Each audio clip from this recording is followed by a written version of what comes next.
Nah, hari ini kita akan berbicara minggu yang ke-10.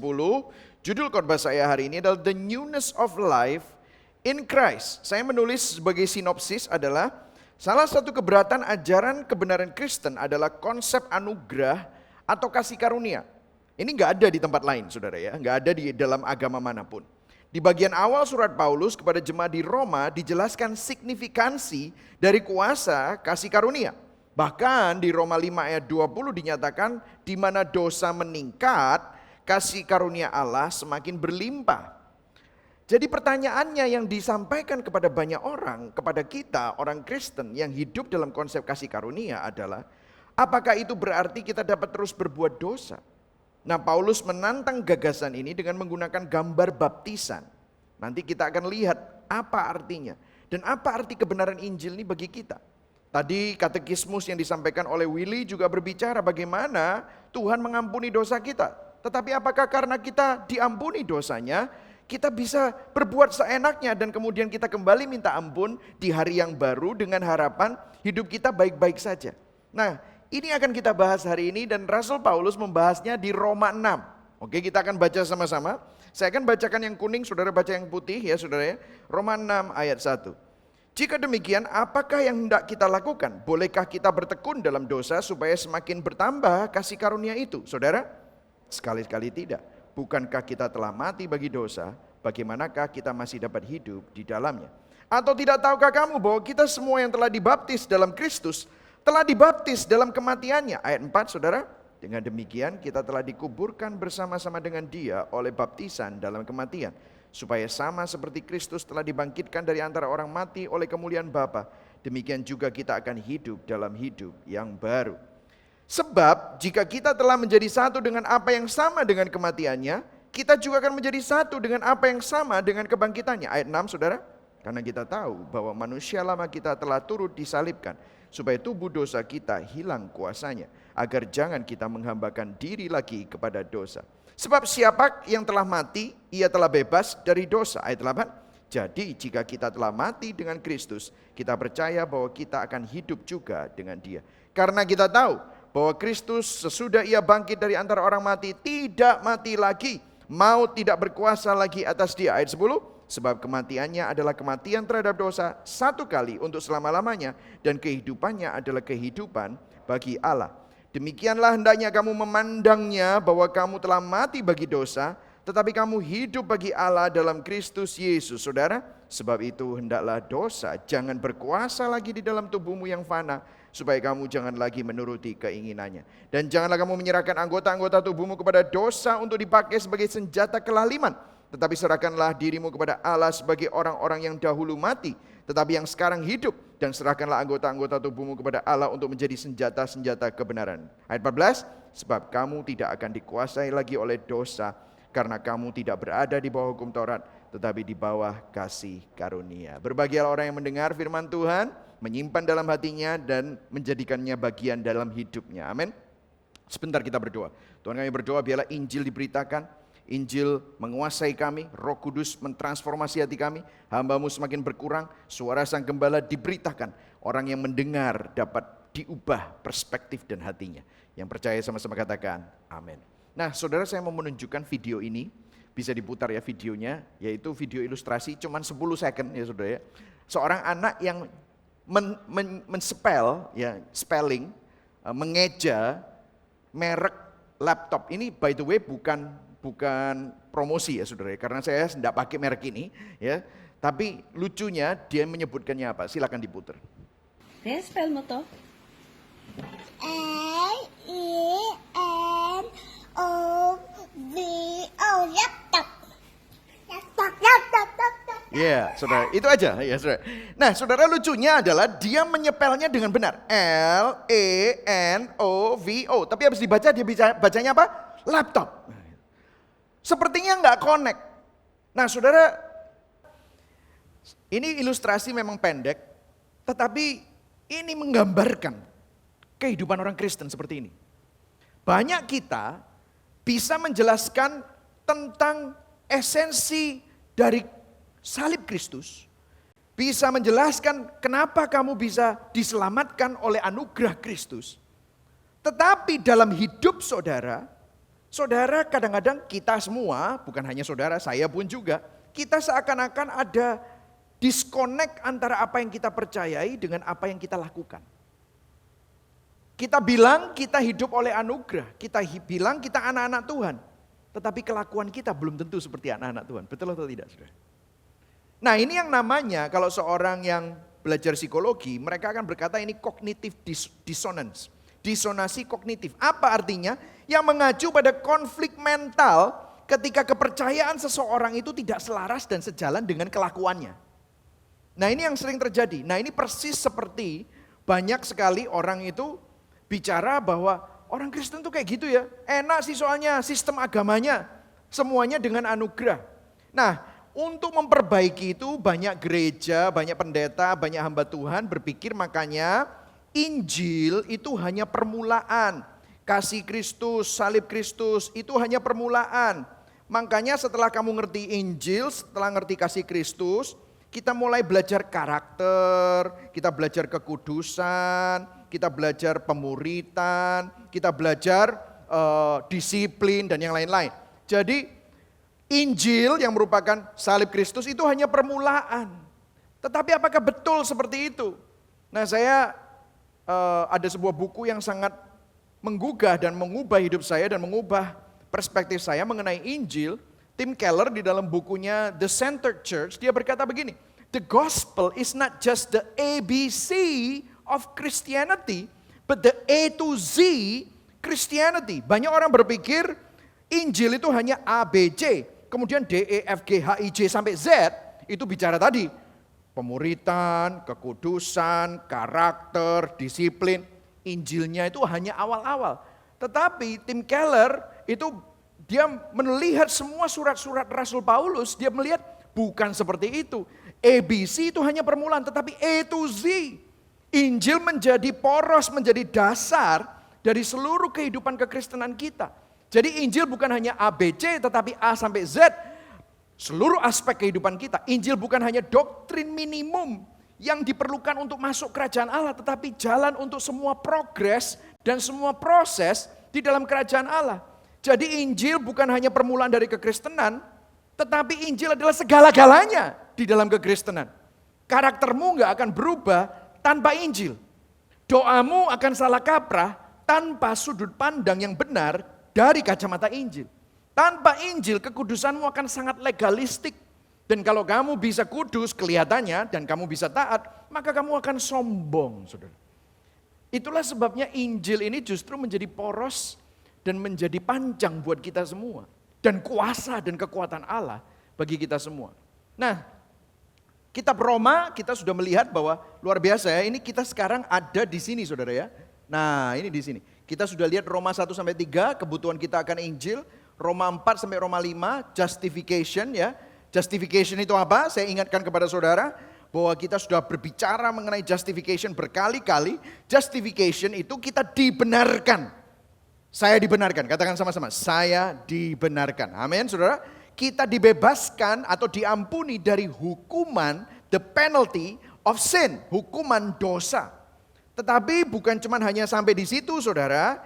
Karena firman Tuhan jelas tidak hanya bicara justification. Nah, hari ini kita akan bicara sesuatu yang lain.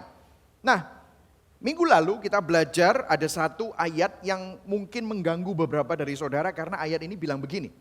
Tetapi hukum Taurat ditambahkan supaya pelanggaran menjadi semakin banyak. Dan di mana dosa bertambah banyak, di sana kasih karunia menjadi berlimpah-limpah. Nah, ini kan banyak orang bilang, "Lu kalau kayak gitu kan enak." Ya udah kalau kayak gitu kita dosa saja, ya kan? Kenapa kita harus tinggal minta ampun kok katanya justru kalau pelanggaran banyak, dosa banyak, ada banyak kasih karunia. Nah, Rasul Paulus sudah mengantisipasi pertanyaan orang-orang. Langsung dia tulis pasal 6. Nah, pasal 6-nya lihat, kita baca sama-sama ya. 1, 2, 3. Jika demikian, semuanya baca, apakah yang hendak kita katakan? Bolehkah kita bertekun dalam dosa supaya semakin bertambah kasih karunia ini? Nah, perhatikan, jika demikian, itu artinya kalimat transisi dari pasal 5-nya. Gara-gara ayat tadi. Kalau dosa bertambah banyak, bertambah kasih karunia. Jika demikian, apakah yang hendak kita katakan? Bolehkah kita bertekun dalam dosa? Continue in sin. Boleh enggak? Nah, untuk memerangi ini, saya ingin bicara tentang bagaimana banyak orang itu salah kaprah mengenai Injil. Nah, musuh Injil, saudara, kalau saudara lihat, itu ada dua. Nah, Injil itu ada di tengah ya saudara, saya taruh di tengah. Saya udah pernah ngomong ini lama sekali, tetapi mungkin saudara yang baru, saudara yang lama, perlu diingatkan lagi. Ya, Injil itu ada di tengah. Musuh Injil itu ada dua. Yang pertama adalah legalisme. Ya, yang artinya apa? Mereka menekankan bahwa Tuhan itu kudus.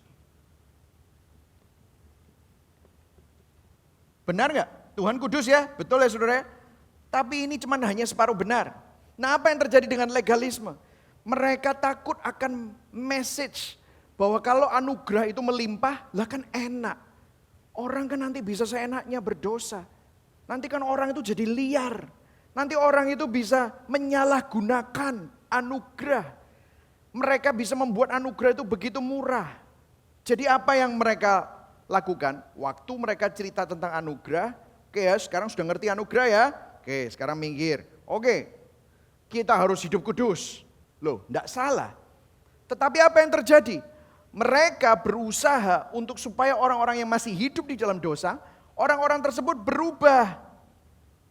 Berubah tidak lagi dalam hidup dalam dosa. Tetapi mereka tidak ngomong Injil.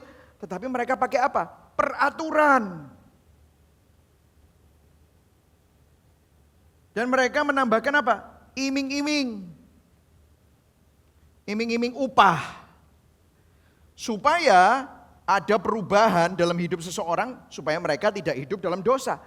Jadi mereka bilang gini, kamu gak mau kan dihukum, kamu gak mau kan hidup bawa kutuk, makanya kamu harus baca firman, makanya kamu harus ke gereja, makanya kamu harus saat teduh, makanya kamu harus pelayanan.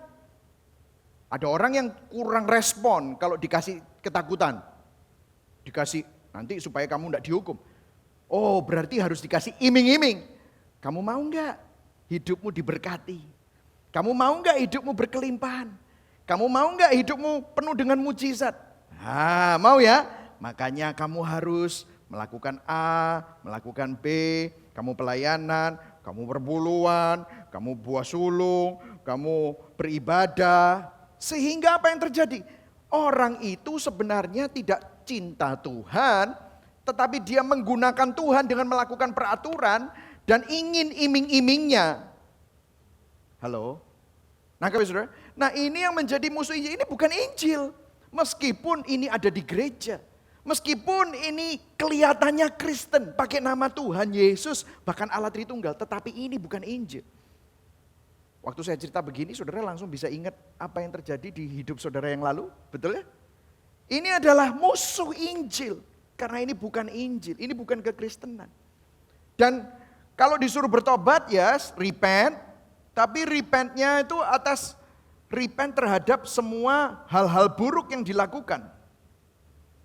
Hal-hal buruk, misalnya mungkin berzina, kecanduan apalah, suruh bertobat. Tetapi bagaimana dengan kesombongan rohani? Tidak ada di sini.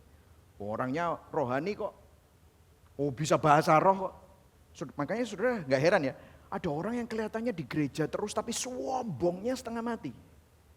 Ada orang yang bisa berbahasa roh, ada orang yang bisa punya karunia-karunia roh, tapi lagaknya nggak punya buah roh. Pernah ya ketemu ya? Semuanya begini-begini semua ya, soalnya kelihatan. Ya. Ini bukan Injil, ini musuh Injil. Kenapa? Karena yang difokuskan legalisme. Nah, kalau saudara hidup di sini, saudara lihat, percuma ya, mana buktinya aku ngelakuin ini. Aku nggak dapat apa-apa, iming-iming itu bohong, apalagi kena akun-akun satir yang saat ini mengekspos semua kebohongan, semua pengkhotbah-pengkhotbah yang belum tentu berkhotbah Injil tetapi legalisme, sehingga apa yang terjadi? Transaksional, retributif. Sehingga kita ini seperti kayak pedagang. Lu jual, gua beli. Betul atau enggak? Ini musuh Injil. Itu bukan Injil. Orang yang capek di sini, mereka ke bukan ke sini, spektrum satunya. Nah, yang satunya ini liberalisme. Nah, saudara, sekarang lagi sangat populer liberalisme. Kalau yang ini legalisme, jadi mereka pakai ayat Alkitab untuk mukulin orang. Maksudnya mukulin orang itu membuat orang itu, kamu sih soalnya berdosa, makanya berkatmu gak lancar. Kamu sih, mereka sick and tired of that, mereka ke sini. Lah kalau yang sini, mereka selalu bilang apa? Tuhan itu love. Kasih. Siapa bilang dia ngasih kamu retributif tadi? Tuhan kan sudah mati di salib. Tuhan kan sudah memberikan kamu kasih karunia. Tuhan kan kamu sudah menerima kamu apa adanya. Kenapa kamu harus pusing seperti itu? Embrace your sexuality. Wah, ya kan gitu kan? Aku susah ini, aku gak bisa, aku punya kecenderungan yang kelihatannya gak normal. Kenapa? Gimana? Di sana kamu gak dapat berkat gak? Buktinya seperti tadi di katekismus, hidupku ya aman-aman aja. Yang ada malah aku merasa terganggu dengan pemuka-pemuka agama, pembina-pembina agama yang suka menghakimi aku. Udah aku tak lari ke sini. Kenapa? Gak usah berubah. Tuhan pasti ngerti. Halo, pernah ketemu sama yang ini? Licentious, gak apa-apa. Kamu tinggal minta ampun, itu memang kamu. Wah, no repentance, gak usah bertobat. No repent. Gak usah. Namanya juga Tuhan tahu kok kamu itu siapa, dia ngerti. Tuhan itu kasih. Halo, betul ya saudara? Ini dua ekstrim yang ada di mana-mana. Saudara bisa melihat ini, terutama untuk generasi milenial, generasi Z, yang sudah mulai tired, mulai capek dengan kemunafikan para hamba Tuhan dan gereja dan agama, mereka ke sini. Betul atau tidak? Dan ini di Amerika, di Eropa, lama-lama bukan lagi liberalisme, sudah agnostik, ateis, lama-lama bukan hanya Tuhan is love, Tuhan gak ada. Lama-lama makin ke kiri, makin ke kiri, makin ke kiri. Yang sana makin kelihatannya ortodoks sekali. Saya nggak bilang ortodoks salah, tetapi kalau akhirnya kembali kepada peraturan dan kepada iming-iming upah, itu adalah agama. Nah, ini yang sedang dikritisi oleh Rasul Paulus, karena Rasul Paulus bilang apa? Jika demikian, apakah yang hendak kita lakukan? Bolehkah kita bertekun dalam dosa supaya semakin bertambah kasih karunia? Nah, saudara, saya menulis ini, saudara. Kebebasan di dalam anugerah Kristus atau Injil bukanlah lisensi, izin untuk melakukan dosa yang ingin kita lakukan. Tetapi adalah kuasa, power yang memampukan kita untuk melakukan apa yang benar. Yang setuju katakan amin. Karena ini bukan esensi Injil, salah satu dari dua ini. Karena Injil itu mengubah engkau bukan dengan peraturan dan iming-iming, atau Injil juga tidak membiarkan engkau supaya nggak usah berubah. Karena kamu orang berdosa dan kamu itu memang hidup kita adalah hidup yang penuh dengan dosa. Tetapi Allah itu dia ingin supaya kita tidak hidup di dalam keberdosaan kita. Memang justification, saya selalu melihat ke sana karena salibnya dulu di sana. Justification itu membawa kita kepada siapa? Bahwa Kristus menanggung semua hukuman dosa kita.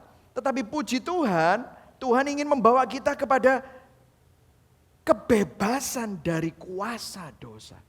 Sehingga yang dia berikan bukan lagi mekanisme eksternal seperti peraturan, iming-iming, tetapi dia memberikan internal mekanismenya. Apa itu? Roh Kudus. Nah, itu yang kita akan bicarakan hari ini. Dan dia juga tidak akan membiarkan engkau begitu saja, tetapi dia mengasihi kita dengan begitu rupa supaya dia ingin kita tidak disiksa lagi oleh kuasa dosa yang sering bercokol dalam hidup kita. Jadi kebebasan di dalam anugerah bukan license to sin. Seorang teolog reform yang namanya Charles Spurgeon, dia berkata begini, hidup yang tidak berubah adalah tanda hati yang tidak berubah. Ayo kita baca sama-sama yang pertama ya, 1, 2, 3. Hidup yang tidak berubah adalah tanda hati yang tidak. Waktu Kristus melahirkan kita baru, yang dirubah pertama kali apa? Hatinya. Lihat, kalau hatinya nggak berubah, hati yang tidak berubah adalah kehidupan yang tidak diperbarui. Esensi Injil ini bertentangan dengan gagasan bahwa kita boleh berdosa karena Tuhan itu pemurah. Itu adalah gagasan setan yang mengerikan. Hanya karena pengampunan dapat diperoleh dengan mudah dari Tuhan, maka kita bisa seenaknya berbuat dosa terhadap Dia. Pikiran seperti itu benar-benar merendahkan dan jahat. Makanya kita sekarang masuk di sanctification, dikuduskan. Kita dibebaskan dari kuasa dosa. Kalau justification kita dibebaskan, diampuni dari hukuman dosa, sekarang kita dibebaskan dari kuasa dosa.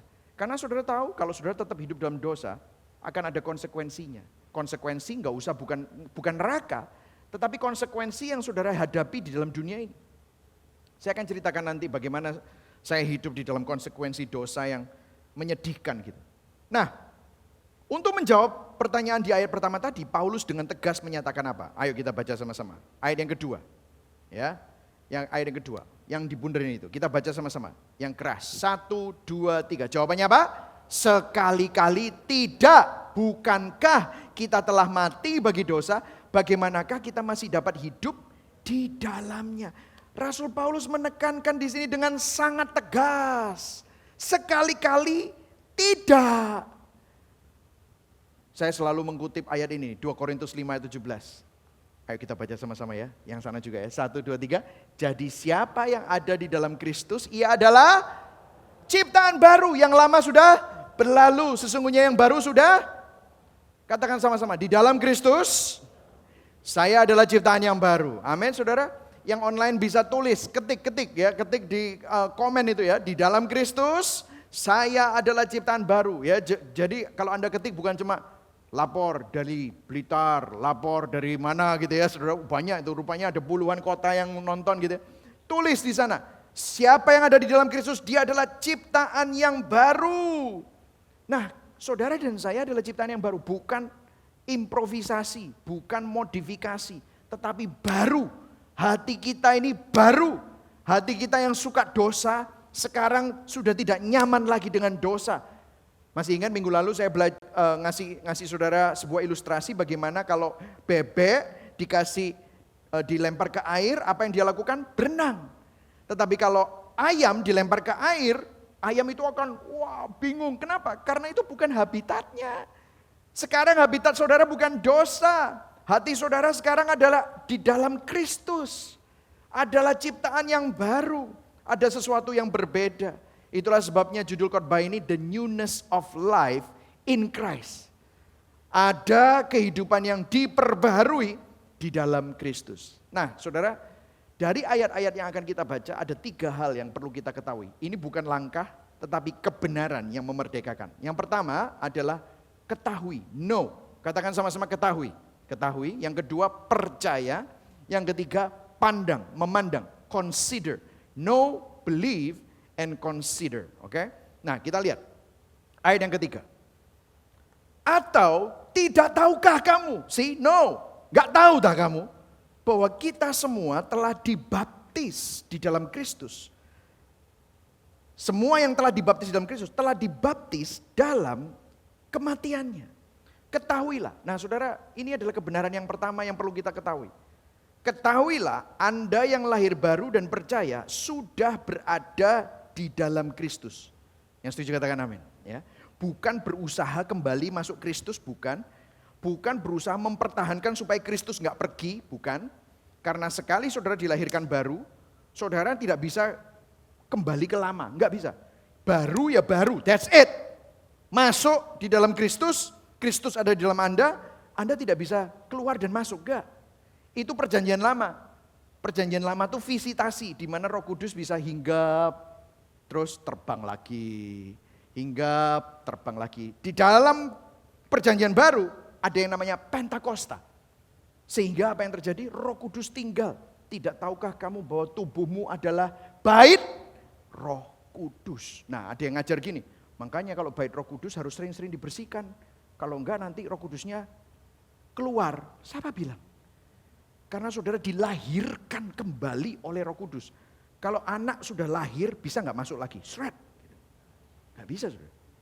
Karena saudara sekali dilahirkan, sekali untuk selamanya. Yang setuju katakan amin. Nah kira-kira kalau orang yang dilahirkan kembali itu pasti akan mempunyai natur yang baru juga. Yang setuju katakan amin. Ya saudara. Nah kalau orang ngakunya sudah lahir baru tapi naturnya masih lama. Ada dua kemungkinan. Yang pertama dia belum menyadari bahwa dia adalah ciptaan yang baru. Tetapi saya yakin di dalam hatinya pasti konflik. Aduh, gak nyaman. Tetapi kalau ada orang yang nyaman-nyaman saja, jangan-jangan lahir barunya palsu. Cuma ikut-ikutan temen. Atau hanya cari-cari pacar mungkin di gereja. Atau mungkin cuman hanya cari teman saja. Ya, betul saudara ya.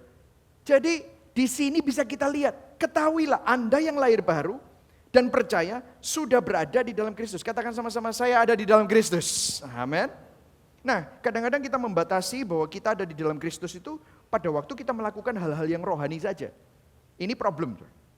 Banyak yang kita pikir, oh kalau saya ada di dalam Kristus itu, saya pas lagi di gereja, pas lagi angkat tangan, pas lagi nyembah, pas lagi pelayanan, pas lagi jadi volunteer, pas lagi dengerin firman, pas lagi persembahan, atau pas lagi saat teduh. Ya, kadang-kadang saya ngelihat tuh story-nya teman-teman itu ya. Oh sebelum bekerja aku tak menghadap yang memberikan berkat sirek. Wah gitu ya, kayaknya gua ya gitu ya membaca Alkitab gitu ya. Loh enggak apa-apa, tetapi kalau itu saudara mengkotak-kotakkan Kristus seperti itu, maka Anda enggak sadar.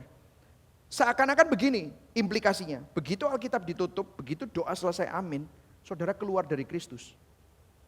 Terus saudara kerja pakai kekuatan sendiri. Alkitab enggak bilang begitu. Waktu saudara ada di dalam Kristus, kadang-kadang kita berpikir kita ada di dalam Kristus itu pas lagi persekutuan doa, care group, hari Minggu, ke gereja. No, dari Senin sampai Minggu, saudara ada di dalam Kristus. Yang setuju katakan amin. Bangun tidur dimanapun saudara berada, saudara ada di dalam Kristus. Di perusahaanmu, di kantormu, di tempat kuliahmu, pada waktu kamu sama anakmu, pada waktu sama kamu istrimu atau suamimu, kita berada di dalam Kristus. Nah terus kemudian ilustrasinya adalah baptisan. Dikatakan begini ayat 4. Dengan demikian kita telah dikuburkan bersama-sama dengan dia oleh baptisan dalam kematian. Supaya sama seperti Kristus telah dibangkitkan dari antara orang mati oleh kemuliaan Bapa. Demikian juga kita akan hidup dalam hidup yang baru. Jadi dia mengambil ilustrasi dibaptis saudara. Waktu saudara dibaptis, makanya kita percaya baptisan selam itu kenapa? Ini sangat mengilustrasikan ini. Kita waktu masuk di dalam air, immersed in the water, kita ini bersekutu dengan kematian Kristus. Kristus mati untuk menanggung dosa, kita mati dari manusia lamanya Michael Christian. Itu mati bersama dengan Kristus. Dan pada waktu dia ada di dalam air, hukuman dosanya Michael Christian itu sudah ditanggung oleh Kristus. Mati bersama dengan Kristus, maut sudah dikalahkan. Dan waktu dia keluar dari air, dia bangkit dari kematian, maka kuasa kebangkitan Kristus itu juga dimasukkan di dalam Michael Christian. Supaya hidup Michael Christian bukan lagi Michael Christian lagi, tetapi Kristus yang ada di dalam saya. Yang setuju katakan amin. Itulah esensinya. Sehingga saudara dan saya hidup benar-benar di dalam Kristus. Orang ya yang menyedihkan adalah orang yang selalu kembali kepada dosa. Jadi mereka sudah lahir baru, tetapi enggak berubah. Itu firman Tuhan bilang apa? Seperti ini. Amsal 26 ayat 11. Seperti anjing kembali ke muntahnya, demikianlah orang bebal yang mengulangi kebodohannya. Saudara, Tuhan enggak kepingin kita ini hidup disiksa oleh dosa. Tuhan sudah membebaskan kita dari dosa, hukumannya sudah lepas, kamu sudah merdeka. Jangan lagi hidup di dalam keterikatanmu di dalam dosa. Yang setuju katakan amin. Ya saudara. Saudara tahu nggak sih, dosa itu sangat-sangat menyiksa. Saudara tahu nggak sih, dosa itu sangat mengerikan. Saudara, saya ya cerita ya saudara. Saya ini orangnya ya ganas, violent, berangasan. Saudara, saudara bisa tanya sama istri saya, waktu saya masih muda itu ya, ya sekarang juga masih muda sih ya gitu saudara ya. Waktu masih college ya, dia kan pernah satu gereja sama saya di Seattle. Dan sebelumnya dia juga pernah dengar, saya dulu sekolah di Indiana, di Purdue. Semua pembina rohani saya, gembala sidang saya, koordinator musik, saya dulu main musik, worship leader yang saya iringi, semua pernah saya ajak berantem saudara. Gembala sidang saya pernah ajak berantem. Worship leader saya main keyboard, saya nggak suka caranya dia gimana. Saya bilang, bro keluar yuk. Oh ya boleh. Pikirnya mau diajak makan bakso tak gimana saudara. Waktu di luar saya angkat dia. Lu tadi gue gak suka men. Mau gue hajar saudara. Saya ajakin berantem. Orang dengerin firman. Dia shh gitu. Saya lagi ngomong sesuatu. Saya ajakin keluar. Lagi tengah-tengah kebaktian saudara. Lagi saya ajakin keluar, mau saya ajakin berkelahi. Gembala sidang saya ajakin berkelahi. Semua orang, sobat, saudara tanya ya, track record saya itu, semua orang, kalau orang yang dulu, teman-teman saya yang sekarang sudah jadi hamba Tuhan, saudara mereka sudah lihat, udah, kalau Michael itu ganas, orang gak bisa tenang, pokoknya semuanya diajakin berantem gitu saudara. Tapi saudara tahu gak, saya gak bangga dengan itu. Karena apa? Itu menyiksa saya. Karena setelah itu apa yang terjadi? Saya nyesel, aduh kenapa? Tetapi kayaknya saya gak bisa lepas dari itu. Nah saudara pernah mengalami dosa seperti itu? Tahu nggak saudara? Tuhan ingin supaya saudara tidak lagi hidup di dalamnya.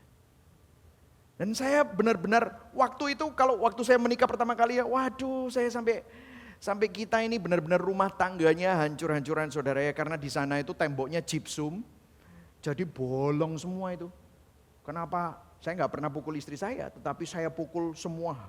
Hancur-hancurkan barang, pukul-pukul kan goblok ya saudara ya. Barang beli mahal-mahal dihancur-hancurkan sendiri gitu ya. Sampai saya akhirnya depresi. Saya sampai akhirnya itu benar-benar merasa, aduh kok bisa ya aku ini hidup seperti ini. Saudara, ini seperti anjing kembali kepada muntahnya. Nah saya berdoa supaya hari ini apa yang saya sampaikan ini bisa membuat saudara tahu bahwa bukan hanya saudara saja yang mengalaminya, saya pun juga mengalami.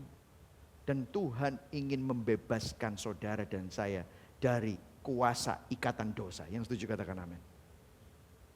Memang kamu sudah tidak ada lagi hukuman. Tetapi Tuhan lebih baik lagi. Dia tidak membiarkan kamu apa adanya. Dia mengubah kamu dan menyempurnakan kamu. Sehingga kamu tidak lagi disiksa oleh kuasa dosa itu. Nah jadi yang pertama, ketahuilah Anda yang lahir baru dan percaya sudah berada di dalam Kristus. Know your status in Christ. Ketahui status Anda di dalam Kristus. Katakan sama-sama sekali lagi, saya di dalam Kristus. Nah saudara tahu ya, kata-kata di dalam Kristus, in Christ, dikatakan 216 kali di dalam surat-surat Paulus, 26 kali ditulis oleh Rasul Yohanes. Jadi total itu 242 kali. Kira-kira penting gak? Penting, kenapa? Manusia suka lupa. Kadang kita itu lebih percaya, aku ini memang pemarah. Aku ini memang orangnya minder. Aku ini memang orangnya gampang kecanduan. Aku ini memang orangnya suka iri. Aku ini memang pelit, gemi. Saudara tahu nggak orang pelit disiksa oleh kepelitannya? Tahu saudara? Atau kalau enggak, aku ini memang orangnya apa ya? Negatif, ya gini nih aku. Dia merasa dia tidak bisa berubah. No. Kalau saudara ada di dalam Kristus, yang ada di dalam saudara itu kasih, sukacita, kelemah lembutan, kesabaran, kebajikan, kemurahan, damai sejahtera, penguasaan diri. Yang setuju katakan amin. Ya. Itulah Kristus. Saya yakin saudara semua nanti akan mulai menghidupi itu semua. Amin. Nah, lihat selanjutnya ayat 5. Sebab jika kita telah menjadi satu dengan apa yang sama dengan kematiannya, kita juga akan menjadi satu dengan apa yang sama dengan kebangkitannya. Jadi saudara ini sudah bangkit. Bersama dengan Kristus. Lihat ayat 6. Karena kita apa saudara? Tahu. Jadi tahu bahwa manusia lama kita telah turut disalibkan supaya tubuh dosa kita hilang kuasanya. Agar jangan kita menghambakan diri lagi kepada dosa. Hilang kuasanya. Bahasa Yunaninya adalah katargeo. Katargeo itu artinya apa? Tidak berpengaruh lagi kuasa dosa itu. Menyingkirkan dengan tujuan untuk dilenyapkan. Untuk membuat menganggur dan tidak aktif. Katargeo itu mematahkan sesuatu yang ada kuasanya. Seakan-akan begini ya saudara ya. Seperti kalau saudara punya lampu terus colokannya itu nempel di listrik. Lampunya itu ada listriknya dan bisa menyala.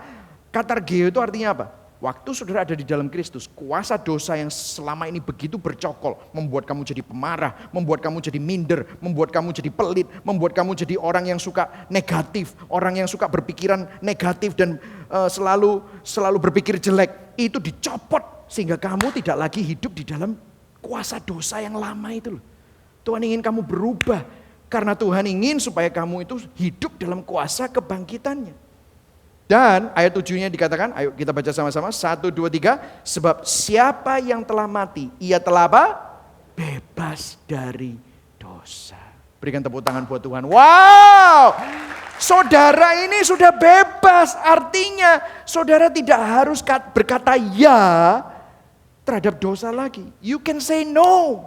You don't have to live like that. Saudara tidak harus memilih untuk berdosa karena Anda ada di dalam Kristus. Saudara tidak lagi harus disiksa oleh dosa-dosamu.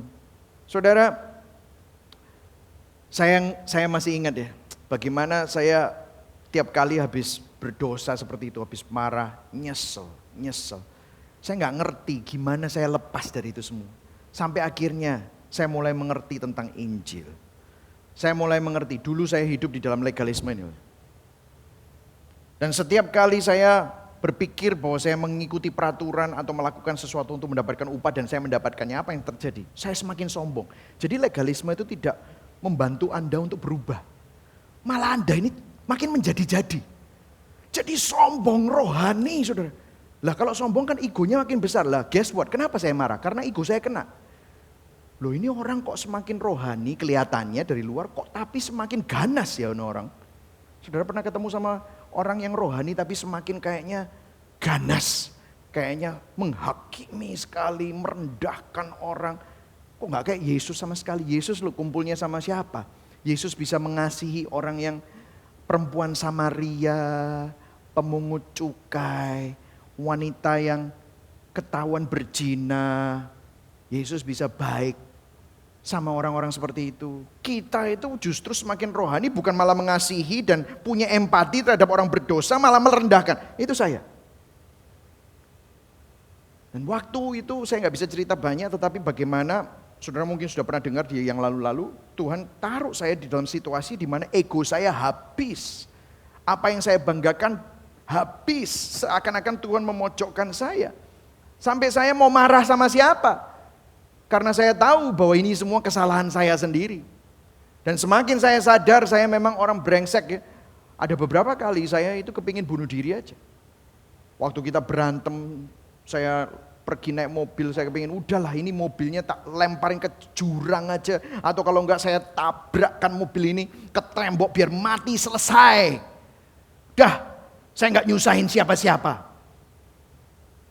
Mungkin saudara pernah seperti itu. Saudara saking frustrasinya. Saudara ngerti Kristus, tapi seakan-akan gak bisa bebas dari dosa. Saya ngerti loh teori tentang salib, tapi salib itu hanya memori di masa lalu. Sudah usang, dan pada saat itu saya sangat frustrasi. Sampai akhirnya saya mulai mengerti tentang Injil. Saya mulai mengerti kasih karunia. Saya mulai mengerti kuasa. Kenapa Kristus mati untuk dosa-dosa saya dan kuasa kebangkitannya ada. As if Tuhan tuh kayak mau ngomong sama saya, aku mati buat kamu ini justru bukan supaya kamu nanti jadi sukses, kamu jadi kaya. Justru untuk hal-hal seperti ini. Weh, kamu gak bisa bebas. Kamu pikir kamu melakukan sesuatu yang baik. Kamu pikir kamu membela keluargamu, harga dirimu dan yang lain-lain. kamu sebenarnya menghancurkan dirimu sendiri. Waduh, saya breakdown. Saya nggak ngerti Injil dulu. Sampai saya mulai mengerti Injil. Saya mulai mengerti bahwa saya tidak harus melakukan apapun untuk mendapatkan sesuatu dari Tuhan. Tuhan tahu saya tidak mampu, justru Dia yang datang. Justru Dia yang menemukan saya. Justru dengan kebrengsekan, kebobrokan saya, kekejian saya, Dia ambil saya. Dia pulihkan saya. Pada waktu itu saya mulai mengerti, kuasa yang ada di dalam saya itu kuasa Kristus. I have a new status. Hidup saya baru di dalam Kristus. Yang setuju katakan amin. Bukan cuma hanya teori. Nanti saya akan jelaskan ya bagaimana saya mau menanggulanginya. Tapi terus ya saudara. Selanjutnya, lihat. Bukan hanya tahu. Tapi ayat 8. Jadi jika kita telah mati dengan Kristus, ayo baca sama-sama yang kuning, 1, 2, 3. Kita percaya bahwa kita akan hidup juga dengan Dia. Nah saudara percaya, katakan sama-sama percaya. Believe, percaya. Bahwa kemenangan Kristus atas dosa dan maut adalah dasar dari hidup kita yang baru di dalam Dia. Ini adalah dasar dari hidup kita yang baru di dalam Dia. Jadi kalau saudara baca selanjutnya ayat 9. Karena kita tahu bahwa Kristus sesudah Ia bangkit dari antara orang mati, tidak mati lagi, maut tidak berkuasa lagi atas Dia. Ayat 10, sebab kematiannya adalah kematian terhadap dosa, satu kali untuk selama-lamanya, dan kehidupannya adalah kehidupan bagi Allah. Nah saudara saya akan jelaskan ya saudara, bear with me, oke, bear with me. Beberapa minggu kita sudah bicara bahwa kita dibenarkan di dalam Kristus, kita luput dari hukuman dosa. Jadi apa yang Kristus lakukan, itu memberikan kita 3 hal. Di dalam Kristus, keselamatan di dalam Kristus itu bukan hanya diampuni dari hukuman dosa, justification saja. Tetapi Dia juga ingin melepaskan kamu dari kuasa dosa yang menyiksa kamu, menyiksa saudara dan saya, supaya saudara tidak lagi hidup di dalam legalisme, tetapi saudara juga tidak hidup di dalam liberalisme, ngawur hidupnya. Bukan. Kamu dilepaskan dari kuasa dosa sehingga kamu semakin serupa dengan Kristus. Itu namanya sanctification. Saudara dikuduskan, saudara sudah dibenarkan, dikuduskan. Supaya apa? Supaya saudara hidup bagi Allah. Tadi ini loh, lihat ini. Kehidupannya, mana ini? Kehidupannya adalah kehidupan bagi Allah. Kita hidup bukan bagi dunia, bukan bagi dosa, bukan bagi diri kita sendiri, tapi hidup bagi Allah. Sehingga kita hidup memuliakan Allah. Ini adalah justification, sanctification, glorification. Gambarnya seperti ini. Nah ini saudara, gambarnya. Melalui salib Kristus, kamu tidak lagi di bawah kutuk dosa. Dosa sudah ditanggung. Maut sudah ditanggung. Neraka sudah ditanggung. Amin. Puji Tuhan. Tetapi Dia tidak membiarkan kamu, karena kita masih dalam daging, ada nafsu, ada masa lalu, itu membuat kita tersiksa dengan dosa. Dia ingin bebaskan kita juga dari itu. Untuk supaya apa? Satu hari nanti kita mengalami kemuliaan Allah.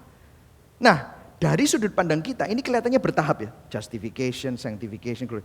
Tapi dari sudut pandangnya Tuhan, yang ada di luar ruang dan waktu Tuhan kasih ini kepada saudara, Dia kasihnya satu paket, saudara.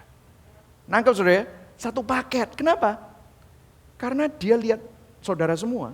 Itu bukan lihat saudara itu dari lahirnya tahun berapa? 80, 77, 90. Terus habis itu bertobat tahun 98. Bukan gitu, dia ngelihatnya sudah langsung satu paket.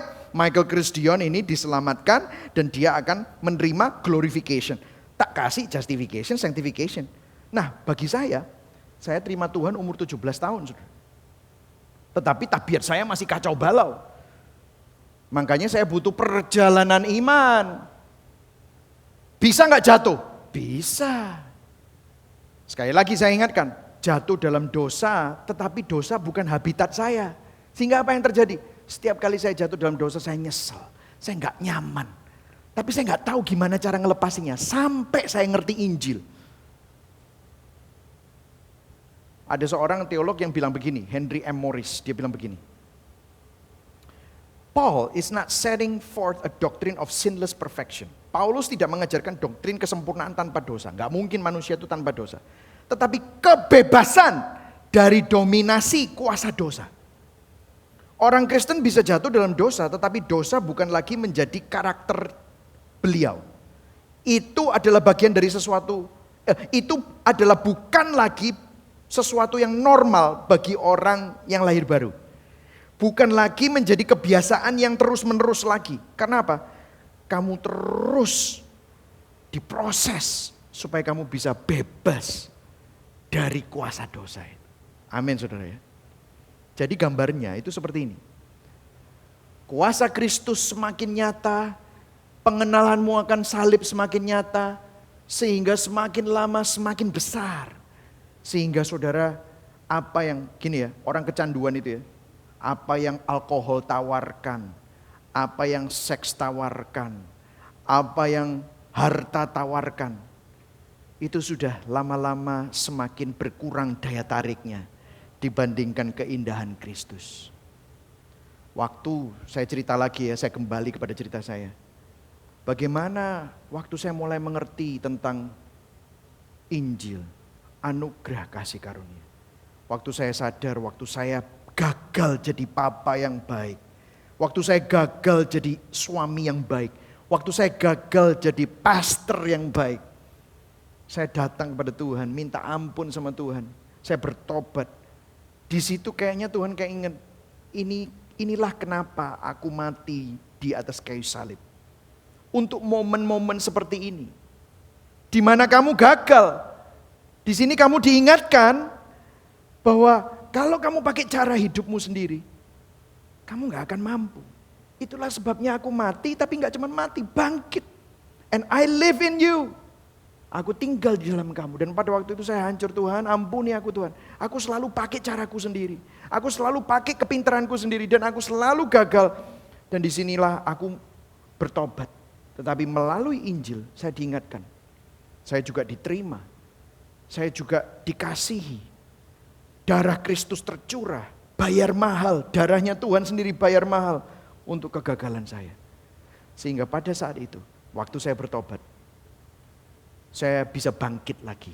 Saya bisa jalan lagi. Salib Kristus bukan sesuatu memori. Tapi salib Kristus menjadi sesuatu yang saat itu. Salib Kristus bukan ngomong tahun 1992. Aku pergi ke Jambore Pelajar bertobat. Bukan itu lagi. Tapi pada saat itu, waktu saya marah sama istri saya, waktu saya marah sama anak saya, sesudah itu saya bisa minta maaf dengan anak saya. Saya bisa minta maaf dengan istri saya. Bahkan saya sudah tidak mempertahankan ego lagi. Kalau saya salah sama staf saya bisa minta maaf sama mereka. Tanpa saya harus malu. Kenapa? Kenapa saya harus malu? Karena Kristus sudah memaafkan saya. Sehingga saya pun juga bisa minta maaf sama mereka. Dan kalau ada orang yang salah sama saya pun juga bisa memaafkan mereka karena saya juga enggak kebaikan. Sehingga akhirnya salah seorang yang sangat bisa melihat perubahan saya adalah istri saya sendiri. Dan dia bisa melihat, loh kok ada yang beda ya? Kok ada yang berubah ya? Saya yakin, saya masih belum sampai. Tetapi saya ada di dalam perjalanan ini. Dan saudara pun juga bisa. Karena Kristus tinggal di dalam saudara dan saya. Kemenangan Kristus atas kematian dan kebangkitan Kristus atas maut menjadi basis. Dia sudah menang, makanya kita bisa tenang. Dia sudah menang, dia yang merubah hatimu. Makanya hidup kita juga akan berubah. Yang setuju berikan tepuk tangan buat Tuhan. Amin saudara.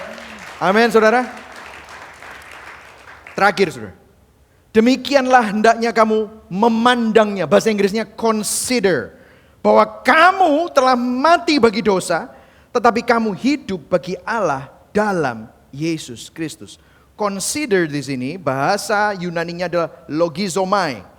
Artinya menghargakan, menganggap, memandang. Artinya begini saudara.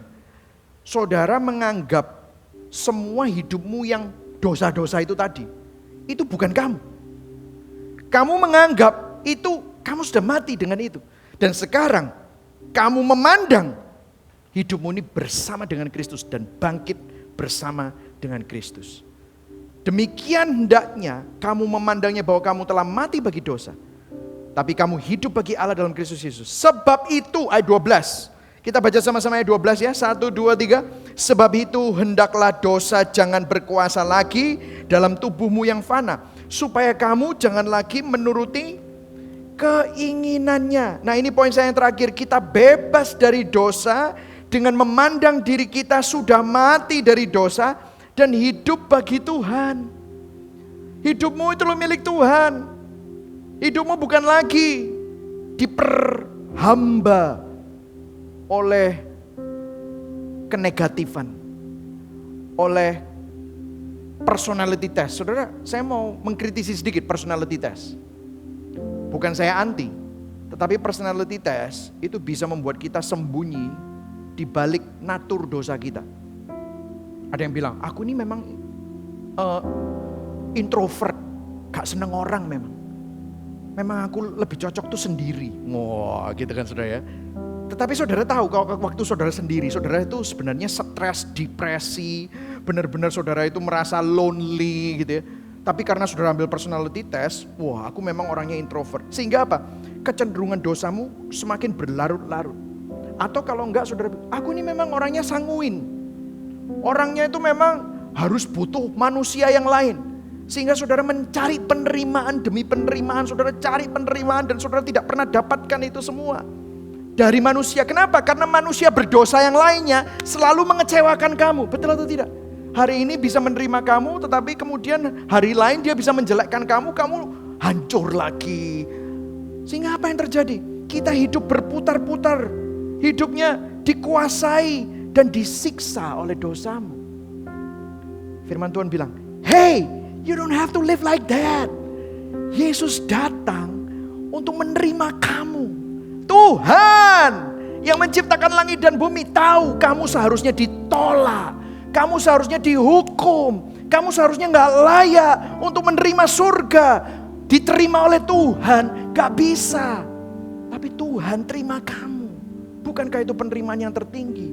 Dibandingkan penerimaan-penerimaan receh hanya untuk dapat like, untuk dapat follower, untuk dapat pujian dari manusia. We spend money we don't have to impress people we don't like. Kita hamburkan uang yang kita tidak punya, hutangan untuk membuat orang lain bisa menerima kita. Goblok banget kan? Penyiksaan itu. Itulah dosa. Tuhan bilang kamu gak usah hidup gitu. Kita bebas dari kuasa dosa. Kamu sudah mati dari dosa. Hidupmu bagi Tuhan. Kenapa? Aku udah bayar kamu. Lunas. Hargamu sudah lunas dibayar. Kamu milik Kristus. Makanya 13 dikatakan, janganlah kamu menyerahkan anggota-anggota tubuhmu kepada dosa untuk dipakai sebagai senjata kelaliman. Itulah yang saya bilang, ke senjata kelaliman. Untuk menyiksa kamu. Tetapi serahkan dirimu kepada Allah sebagai orang-orang yang dahulu mati. Kamu dulu mati rohani. Tetapi sekarang kamu hidup. Serahkan anggota-anggota tubuhmu kepada Allah untuk menjadi senjata-senjata kebenaran. Amin, saudara. Saudara, dalam hidup kita tidak akan pernah luput dari yang namanya pencobaan. Martin Luther pernah bilang gini, you can keep birds, you cannot keep birds from flying over your head, but you can keep them from building a nest in your hair. Anda tidak bisa mencegah burung terbang di atas kepalamu, tetapi Anda bisa tidak membiarkan burung itu membangun sarang di rambutmu. Ada banyak orang, dia dicobai, tetapi dia tidak lari dari pencobaan. Dia tidak sadar bahwa dia punya kuasa untuk menghancurkan pencobaan. Jadi kalau dicobai itu gini, misalnya orang alkoholik, pusing ya kon? Iya, itu loh, buka whisky, buka, enak. Abis ini kamu baunya tuh loh, serang-serang, enak, ya kan? Minum sedikit, nanti kan kamu relax supaya kamu nggak stres. Enggak. Nanti aku tambah stres karena aku udah inget dulu kalau pas lagi itu tambah mabuk, besoknya pusing. Itu kan dulu, sekarang mungkin lain gitu ya. Ya wis. Nah, ya wis. Ya. Pikiran kedua, pikiran ketiga dibuka. Kurang, cuma segini tok, nggak kerasa lagi, sampai jatuh. Betul saudara? Orang kalau marah kan gitu. Lihat mukanya. Nyebelin ya. Kamu harus kasih dia pelajaran, bro. Mana bisa kita biarkan keadilan harus ditegakkan. Iya ya. Iya ya.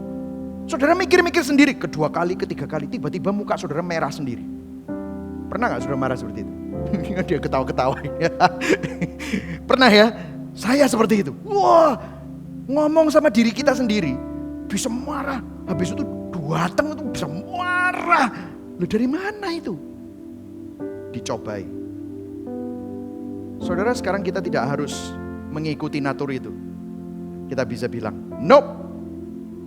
Aku sudah diterima oleh Kristus. Nope. Penghiburanku bukan alkohol. Penghiburanku bukan ganja. Penghiburanku bukan narkoba. Kepuasanku bukan di dalam seks. Hal-hal tersebut adalah hal-hal yang receh, yang murah, yang dosa, yang selalu akhirnya membawa aku kepada banyak duka. No, aku ada di dalam Kristus. No, dia sudah bayar aku mahal. Sehingga hidupmu bukannya kamu lagi, tetapi Kristus yang tinggal di dalam kamu. Setuju saudara? Ini adalah kemenangan kita di dalam Kristus. Terakhir saudara, terakhir Gospel Connection. Ayat yang terakhir Gospel Connection-nya. Ini ada, kita baca sama-sama. Ayo yang keras. 1, 2, 3. Sebab kamu tidak akan dikuasai lagi oleh dosa, karena kamu tidak berada di bawah hukum Taurat, tetapi di bawah kasih karunia. Saudara, gini loh saudara, kembali kepada Injil. Injil itu bukan cuma hanya bilang bahwa Tuhan itu kudus. Orang legalisme, dia bilang Tuhan kudus, dia lupa bahwa Tuhan itu kasih. Orang liberalisme, dia bilang Tuhan itu kasih, tapi dia lupa bahwa Tuhan itu kudus. Injil berkata Tuhan itu kudus dan kasih pada saat yang sama. Tuhan itu kasih, Tuhan itu juga kudus. Gimana ini bisa ketemu? Ini kan gak gatuk saudara. Bagaimana dia mengasihi orang berdosa? Dia bisa orang berdosa hangus sama kekudusannya. Kasihnya ini begitu luar biasa. Saudara ingin diselamatkan oleh Tuhan. Gimana caranya? Disinilah Tuhan, karena begitu besar kasih Allah akan dunia ini, sehingga dia mengaruniakan anaknya yang tunggal, sehingga yang mati buat saudara dan saya adalah Kristus. Dia kasih apa? Grace, anugerah. Karena melalui karya Kristus, karena melalui salib Kristus, kasihnya ditunjukkan kepada saudara. Tetapi kekudusannya dia tidak kompromi. Keadilannya dia tetap tegakkan. Karena yang dihukum bukan saudara, yang dihukum adalah anaknya sendiri. Yang dihukum adalah pribadi kedua, dirinya sendiri.